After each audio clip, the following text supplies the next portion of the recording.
Greetings, brothers and sisters. I want to start off here. Video appears to show Taliban taking joyride in U.S. Blackhawk helicopter. And we'll get to the video in just a second. So this video is going to start off here, but it's about something else.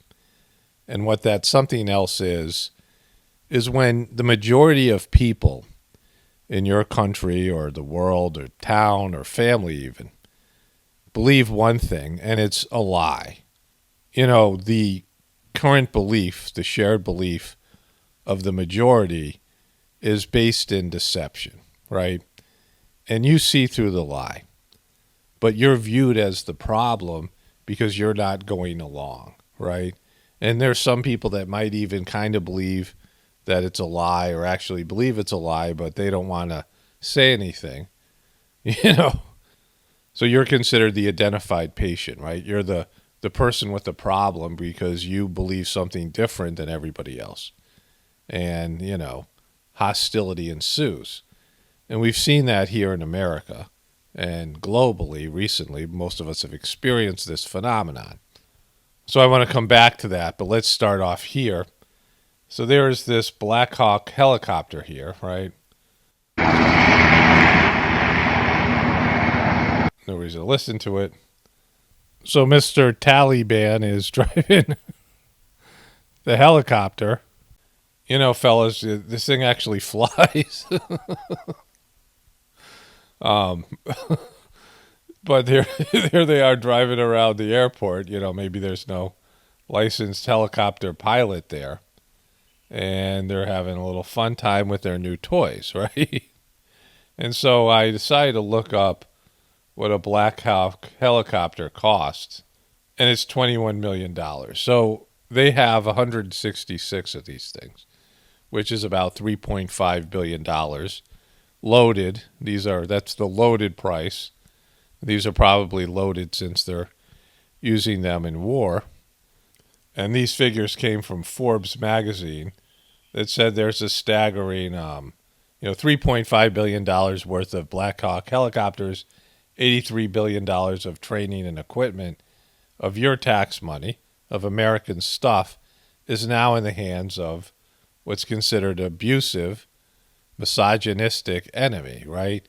And the kind of guys that would be getting canceled in America, really imprisoned, but at the very least canceled for their beliefs, and yet they're able to be on Twitter, right? And they're driving around in $21 million helicopters that America has gifted to them because of this war that has been a complete debacle since the beginning. So you guys remember this. This is the Situation Room. I showed this picture recently. And this is when they allegedly killed bin Laden, which is, you know, when something ends like the Afghanistan war, you have to question its origins, its beginnings, right? When something ends badly, you always have to wonder, well, did it start off as a deception or a lie? Was I lying to myself when I started this project or whatever it was, right? Was I being deceived by someone else? Why did this end so badly? What was the failure here? Because when things end badly, it's always traceable back to the beginning. So I need to edit in right now in real time as I'm editing this video. Breaking news. 2 explosions outside Kabul airport leave U.S. civilian casualties among evacuations. At least 13 people, including children, were killed and many others were injured, Taliban sources told NBC News in what they described as a suicide attack. According to Taliban sources there, NBC News confirming that a suicide attack killed 13 people, including children, and many others are hurt. The Taliban also went on to claim that Italian military personnel were deployed at the gate where the blast took place and that U.S. officials moved their people inside the airport, quote, a few minutes before the blast happened. Again, that. Wow, that sounds a little bit, I don't know, suspicious. Coming from a Taliban source there in Afghanistan. But 13 dead so far, scores of others hurt, Courtney. That coming in just a few moments. So this is everything that's bad news here is bad news for Jojo Magoo, right? Everything that is, makes this look like more of a debacle is bad news for Magoo. And, there's more to cover on this. I'll come back to this tomorrow or whatever when there's more information that they deliver to people. But, sounds kind of odd about the U.S. troops being pulled right before the explosion. So it's funny that, I don't know, funny or ironic or I don't know what it is. Coincidental, foreboding that I was right here talking about the, and I'm going back to the narrative, my original video. I'm in the editing process here. And I was talking about how when things begin badly at the beginning, if they are based in lies and deception and manipulation, they end like this, right? And one of the lies that George Bush kept on saying, we're going to fight them over there so we don't have to fight them here in the U.S.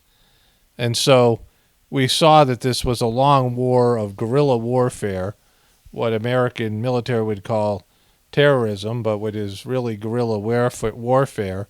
It's what the rebels do in Star Wars and so many other movies where there's a superior military force that has better technology. And so the way that you beat them, we've seen this to America now in the last 3 wars, Vietnam, Afghanistan, and Iraq, is you revert to guerrilla warfare tactics. And so one of the things that Biden said was, Afghanistan was a success because of their, getting rid of Bin Laden, I'm going to cover Bin Laden, all that stuff, right, coming up in a bit, getting rid of all the so-called bad actors. But this is an attack right here, right?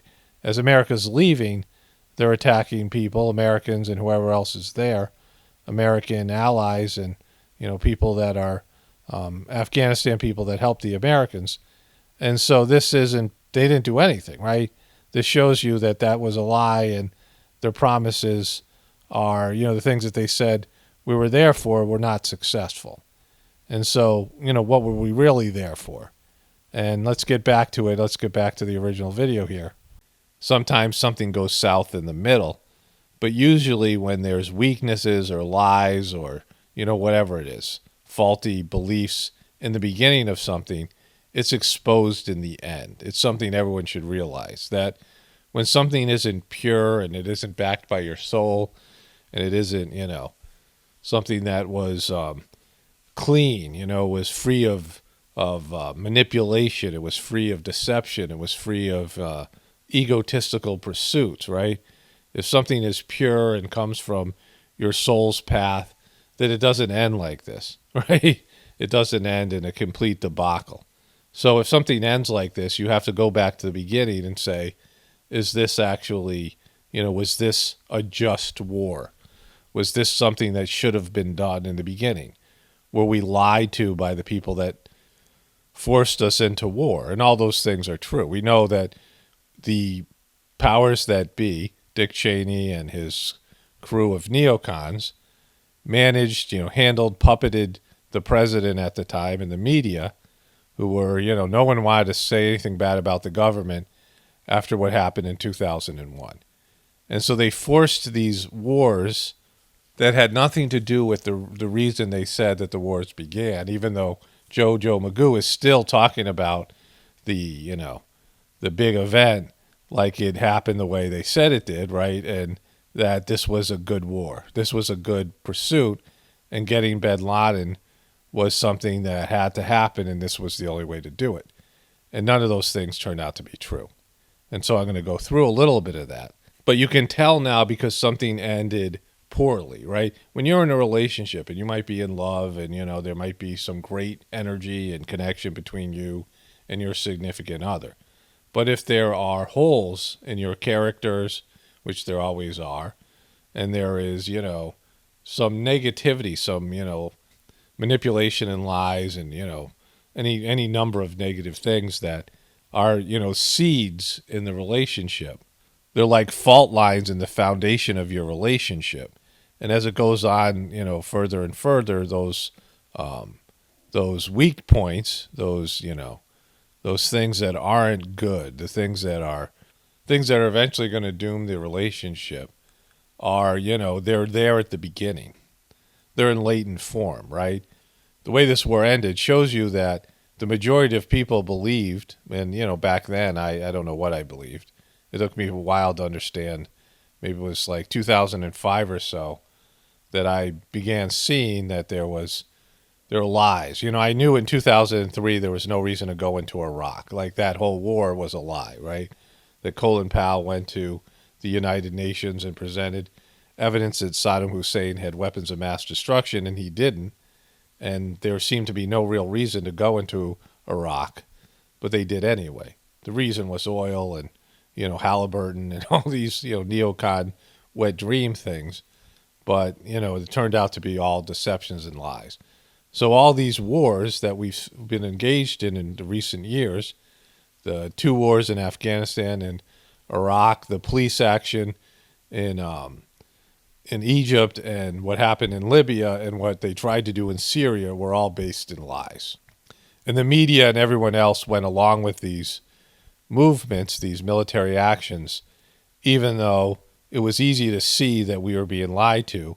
And when you're lied to about the first war, right, and then the second war, then why are you doing a third and a fourth one? So you can no longer trust them. But this was the Situation Room when they allegedly killed bin Laden, right? And this photograph is completely staged and contrived. You see that the way that they have the photograph here, they put all the important people, in the photograph so that you could see, here's Vice President Biden, there's President Obama, this is the head of the Joint Chiefs of Staff, I forget what that dude's name is, and there's, of course, Hillary, there's the dude that slapped Biden's hand when he tried to glom onto his grandkid, and these were all the major players, and they're sitting here, in a posed position, so the photographer can take their picture. But it turned out, here's the superhero version, which I like to show, but it turned out what it said here was Air Force Brigadier General Brad Webb was sitting at the table monitoring the raid of Osama bin Laden's compound. Soon the president entered the room. Hillary and Joe Biden were in there. I need to watch this, and sat down next to General Webb. The group was watching a live feed from an unmanned drone flying overhead. Leon Panetta said Obama did not see bin Laden get killed. Clinton said we could not see or hear anything when the SEALs went into the house. There was no communication or feedback coming, so it was during the time period everyone was particularly focused on just trying to keep calm and keep prepared as to what would happen. It said the picture was taken at 4:05 local time in Washington, which was 12:35 a.m. time in Afghanistan, what didn't even happen in Afghanistan, happened in Pakistan. President Obama later said he believed the picture was taken about the time the room's occupants were informed or realized that one of the raid's helicopters had crashed. White House photographer Pete Souza commented on this photograph for Time in late 2012. Much has been made of the photograph that shows President, Vice President, National Security Team monitoring a real-time mission against Osama bin Laden. And so you think about this is propaganda. So they weren't watching anything here. They said there's drone footage, and they were getting reports of what was happening. And they were looking intense, right? And so this is to promote them and tie them to this historic event like they were part of it and they made it happen, right? And so that's, it's deceptive, right? This is them, this is propaganda, this is marketing, this is hype, right? This is branding, and it's completely staged, right? Why would they let a photographer into something? This guy doesn't have security clearance, right? They have a photographer in here who who's taking pictures of something that should be done behind closed doors, this secret raid that involves military personnel And why would they have somebody like that taking pictures only for self-promotion? And, the whole story is hard to believe, especially when we know that there were so many lies throughout this war and the way these wars ended, that there's deception here. A big part of it has to do with the military-industrial complex that has to fight wars like this. This is Tora Bora. And so they said that Osama bin Laden was in Tora Bora, Afghanistan. And here's the Pakistan border. And these are mountains, satellite image, right? These are, brutal mountain range between Pakistan and Afghanistan. And you see, this isn't a place that people live. You don't see any houses there, right? You don't see anything that's, this is just mountainous region. And so they said that Osama bin Laden was here. If you've been to the mountains, like I lived in western states, I lived at, 7,000 feet in Santa Fe, New Mexico. And there's these mountains around Santa Fe and Albuquerque. And there's just mountains in, of course, the Grand Canyon area where I was around that area. And when you go up to high mountains, there's just oxygen deprivation. 2 of my kids were born in Santa Fe. And the doctor said that there's a scale of 1 to 10 of how healthy a baby is, right? And the best you can get in 5,000 feet, 7,000 feet of elevation was an 8, right? Because it's just there's less oxygen and it's just not a great place to live. But you get up around 9,000, 10,000 feet, there's no trees, there's no tree line. It's hard to breathe. And bin Laden was the guy who was 6'5" and needed a kidney dialysis machine. And they said that he was in the caves over here, right? That he was hiding in caves over here. And somehow the American troops and those Apache helicopters couldn't get him. They knew where he was, but ended up not getting him. And he escaped, this is their official story, across the Pakistani border here. So from here, he escaped across the Pakistani border to here. And so this is where he was in Afghanistan. Here's the right here. He's over here in Afghanistan. And then he comes all the way across the country, and he's living in a city over here in Pakistan. You can see that this is a place where there's people. There's, it's actually population. There's development there. He's been hanging out in this area for 10 years. I don't know when he got here, but he was in Pakistan. And so during that period of time, we were still fighting in Afghanistan, the American military, against the Taliban. And bin Laden was up here, had nothing to do with the Taliban. This is what they said, in his kidney dialysis machine. And he escaped from the American troops, went across all of Pakistan. And here's a guy who came from a billionaire family, a privileged family that lived like royalty, like they were, some of the Saudi Arabian royalty. Saudi Arabia is a very developed country. They have all this oil money. I've flown through there. And he was a part of their family, right? A billionaire's kid, somebody who grew up in wealth. And at some point, he was an asset for the Americans in Afghanistan. And if you ever watched that movie, Joe Wilson's War or something, and the Soviet Union was in Afghanistan and they were having an easy time of it because the Afghanis couldn't do anything about Soviet helicopters. And, the way that helicopters were a wonderful, way to manage wars. Remember, they tried to do this in Vietnam until they invented ground-to-air missiles, right? Surface-to-air missiles, handheld missiles that they could shoot helicopters down. And Americans gave these to bin Laden and other factions, American assets in Afghanistan to fight the Soviets.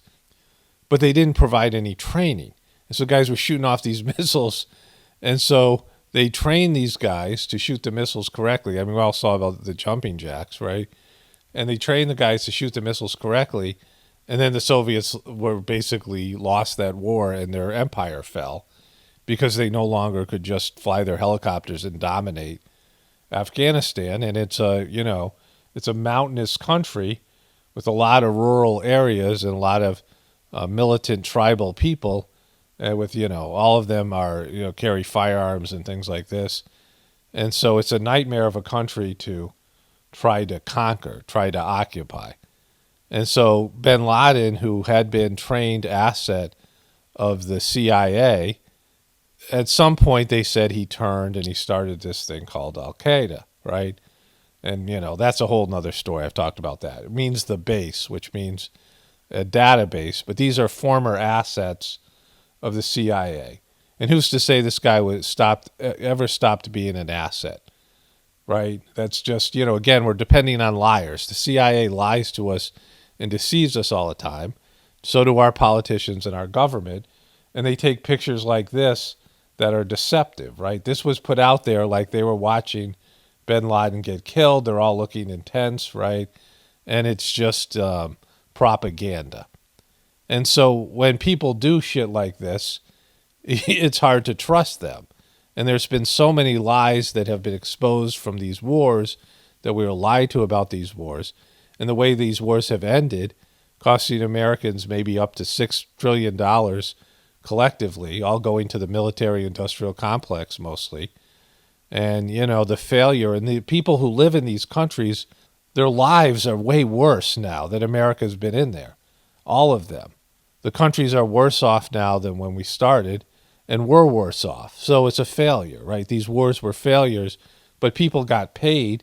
All of their military-industrial complex buddies got paid, right? Dick Cheney and Halliburton and all these other people got paid, right? So it's a deception. It's a scam, right?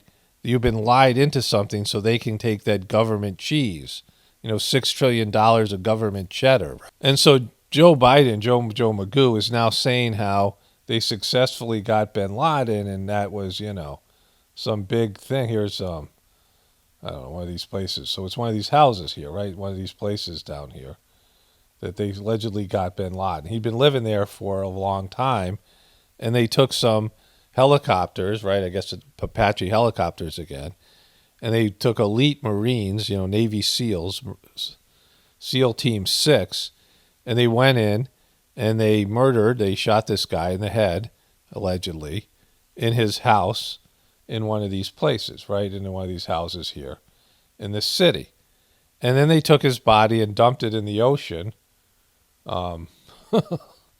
This ocean right here, right? They immediately took his body and just dumped it at sea. And this guy was a billionaire family member. And his family is connected and has property and does business in America. And so his family is, a prominent family. They didn't return the body to a prominent family, whatever, his transgressions. He's still family to them. Instead, they dump his body in the sea. So no one gets to see it, right? Like, it's just, So that was very sketchy. The whole story, all of this stuff, I mean, it's very, it's hard to believe, right? It's not believable. And then the members of SEAL Team 6 die in one of the worst days in Afghan war history, where, their helicopters shot down. And so all the people that could have said something about what really happened, American heroes, are dead. And so the whole story seems really sketchy. And when you're dealing with liars and deceivers and branders, it's hard to believe them, right? Like, this is a hard to believe story if it's an honest person, somebody that you think is credible. But when it's politicians and liars and media and all these people that lie all the time, well, it's even harder to believe. So another story here is about Pat Tilman. Pat Tilman was a homeschooled football player that ended up getting upset about what happened in 2001. And he felt patriotic and wanted to do something about it. So he volunteered with his brother to go to Afghanistan. He walked away from a multi-million-dollar contract with the Arizona Cardinals. He was a professional football player. and said he wanted to go and fight for his country. Here they are, contrasting him with Colin Kaepernick. And then it seems like he had a change of heart, and he realized that he was lied to, that it was a BS reason for him to go to war, that the war wasn't being conducted like, they said it was, and he was being used by the military as a recruiting tool, and, they're making him into a hero, and he didn't like what was going on, right? There's a documentary about this in his family, who are, sort of awakened people to some extent, and they were, very upset about what eventually happened to him. He was killed by other American soldiers in a so-called friendly fire incident. But it also can be said that he was murdered because he was about to speak out. He was talking to that guy, Noam Chomsky or somebody. It was something where he was going to start being a truth teller about Afghanistan. And right after that, during that period of time, he was killed in a friendly fire incident. And, all the things that go along with that, right? And there was a cover-up involved. They tried to turn it into like he was being a hero, and then all these things that went down, a lot of lies happened, propaganda, and his family to this day is pretty bitter about it. And now if you see what happens even later, the debacle that's happening now, then you have to say that this is a, tragedy. Someone who was patriotic, who bought into the official story and was lied to and deceived and then used and eventually killed and then, buried away, right? And his family is, has a totally different view of America now, having gone through this experience. Screw your freedom. So I got a few things to get to here. In the voiceover portion of this video, I want to restate this thing about Pat Tilman, because Pat Tilman was a throwback, right? Where he was somebody who was, in a sense, living the American dream as a professional football player in the prime of his career. And he was about to sign a multi-million-dollar deal, and he decided to fight for his country instead. Now, I don't particularly agree with those sentiments. I have a different perspective. Like, I'm not a patriot. I am a person that follows God and works for God, and they're separate things. A patriot works for your country. A person who works for God, right? And sometimes those things can interline, but eventually they can't. Eventually what your country wants you to do and what God wants you to do are going to be two separate things. That's inevitable. Now, in hindsight, it not only appears that he made the wrong decision, but he died for nothing, right? This is a throwback type of American, and there were many people like this that saw what happened in 2001 and they wanted to, they got patriotic and joined the military and wanted to defend America. And so this was used by the Bush administration and the military as he was like their poster boy, right? This was, the number one soldier. When people thought about the beginning war in Afghanistan, it was Pat Tilman and his sacrifice for his country. That's how it was framed. That was the narrative. And then he became disillusioned because he saw what was going on there right after this was in the beginning of the war in Afghanistan. This was in the first year or two, and he became disillusioned, and he died by American, other American soldiers. And so that's very sketchy.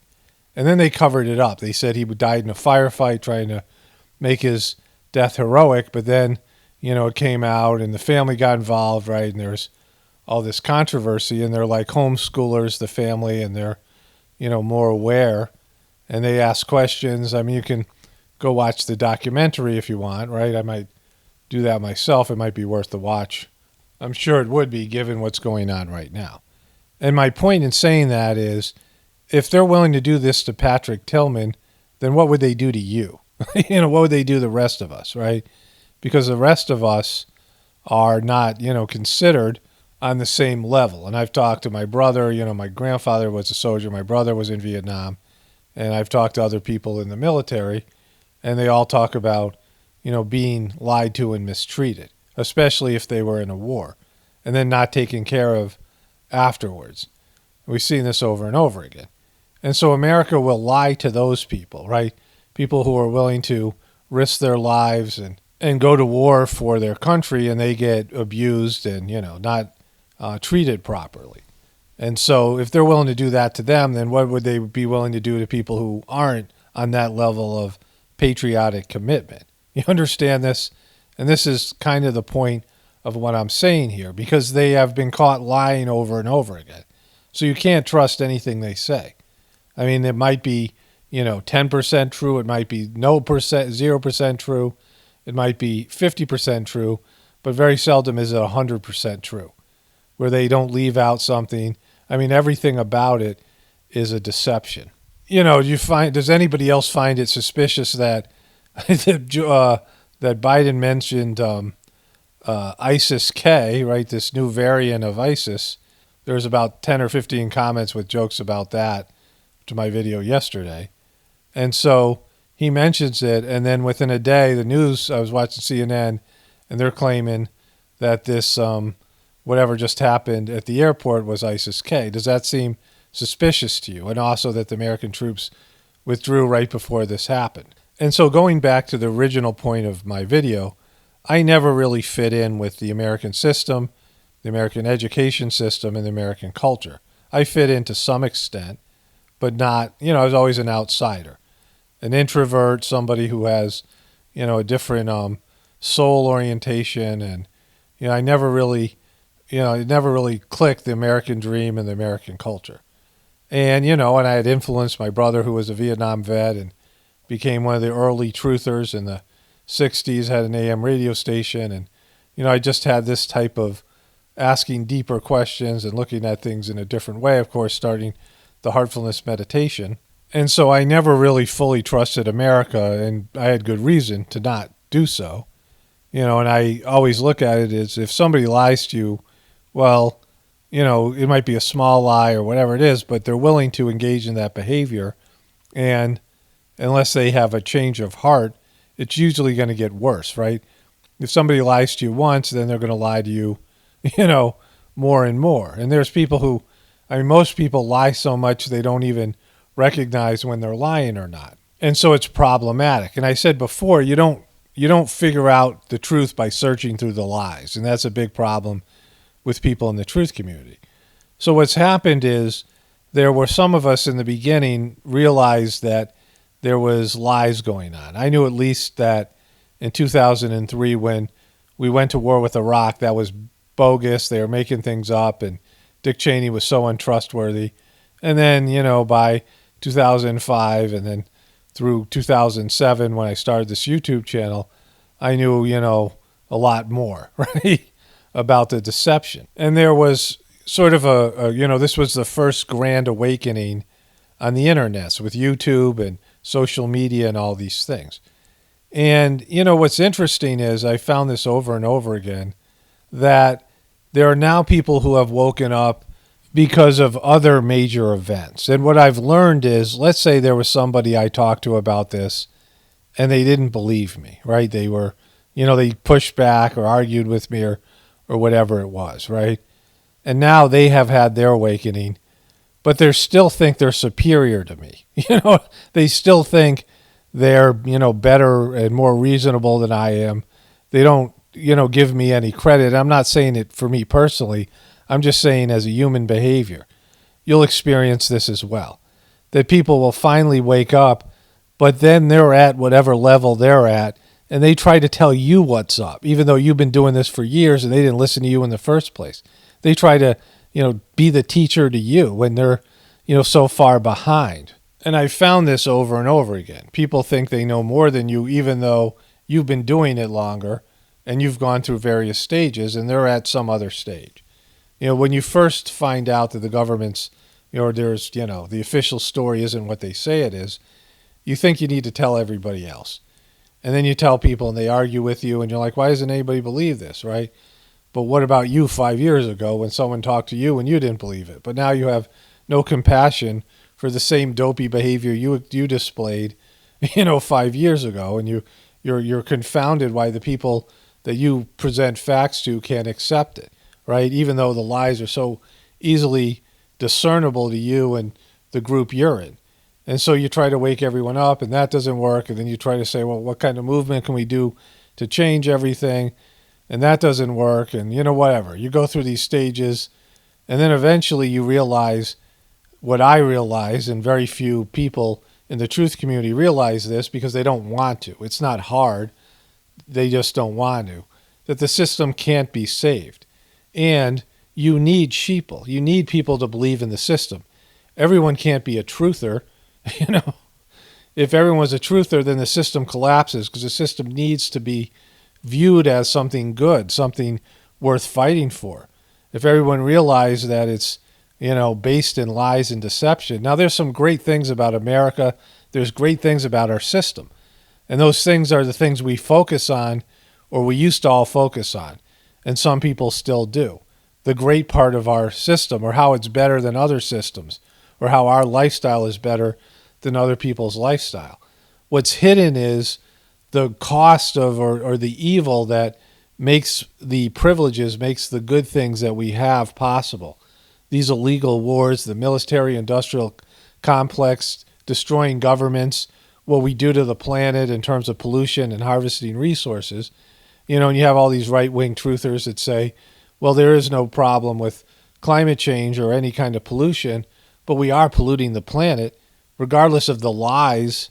It's easy to say, all right, there's all these lies. None of it must be true. But look at the pollution. Look at what pollution does to the environment and other species, and the way that we harvest resources and clear-cutting forests and all the rest of it, right? Devouring resources.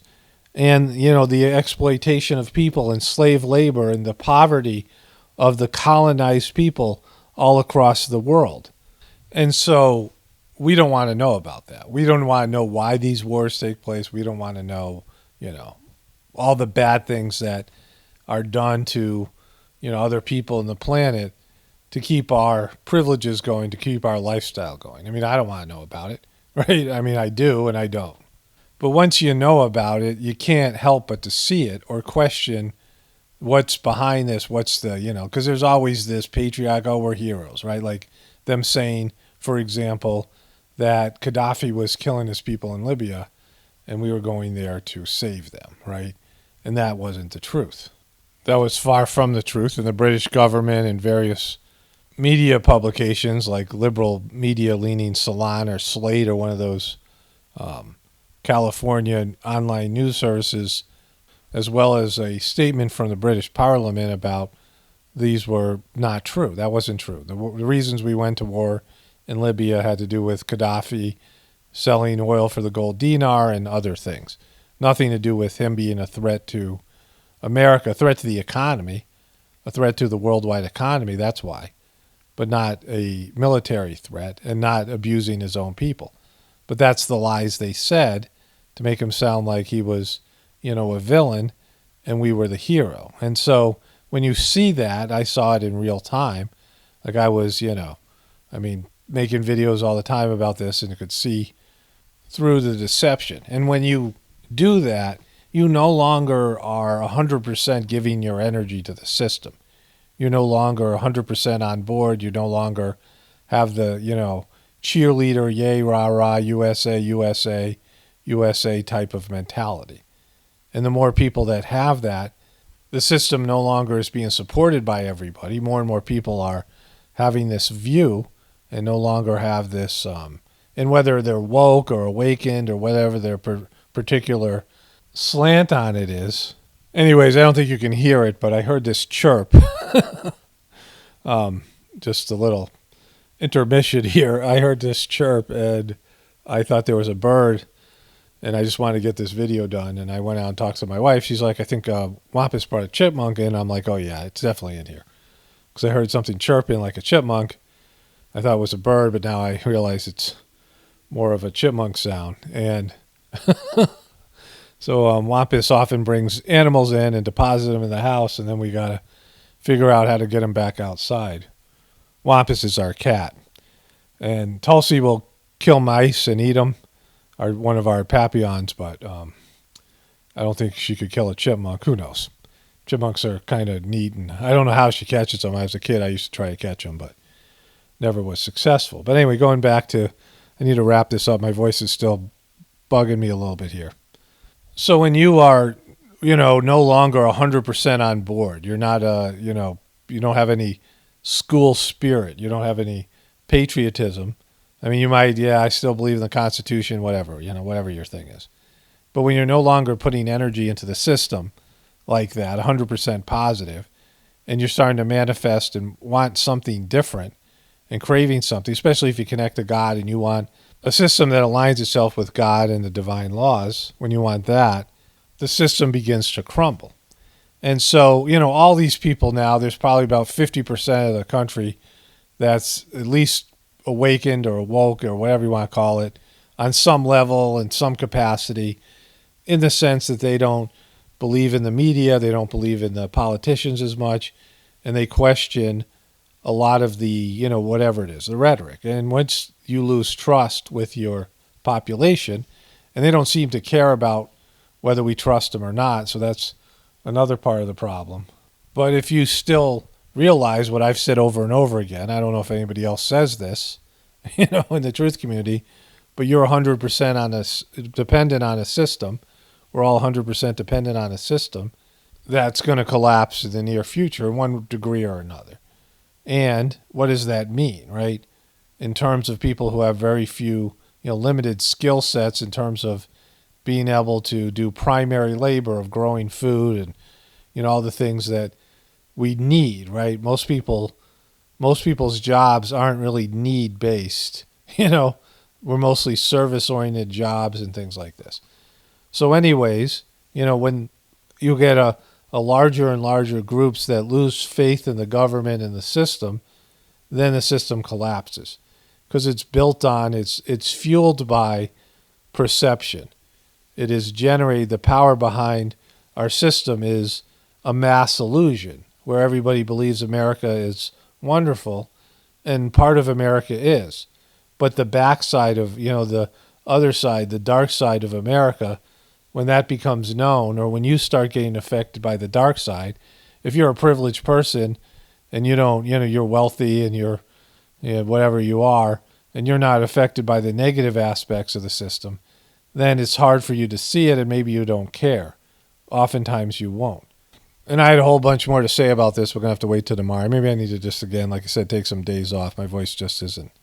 I think I just strained it or something. I don't know. Whatever it was. I had some issues with it. But anyways, to wrap this up, what we see now that is happening in Afghanistan happened 20 years ago, when the lies and the, whatever, all the illusion and the whole whatever aspect of the, whatever they did there, right? I have my ideas of what it was. I've talked about it in videos in the past, and all of it, the rhetoric and, the illusion and the deception and all these things that created the situation you have now in Afghanistan and America. And so this is something for people to be aware of. The problem isn't what's happening now, it's how it started. It was the intention, it was the reasons, it was the deception to go to these illegal and immoral wars in the first place. And it's hard for Americans to feel patriotic when they see such epic failure at a time when America's crumbling and we're about to suffer some huge inflationary type of, in terms of our monetary system, the inflation that's about to affect us all when people can't afford food anymore, then you're going to see things getting real in a hurry. So there's more to this that I want to allude to in a future video, but I got to end here. Only spirituality will save this world. It's Paul Romano, definitely reporting from the Apocalypse and the Ascension. Everyone have a blessed day and be grateful.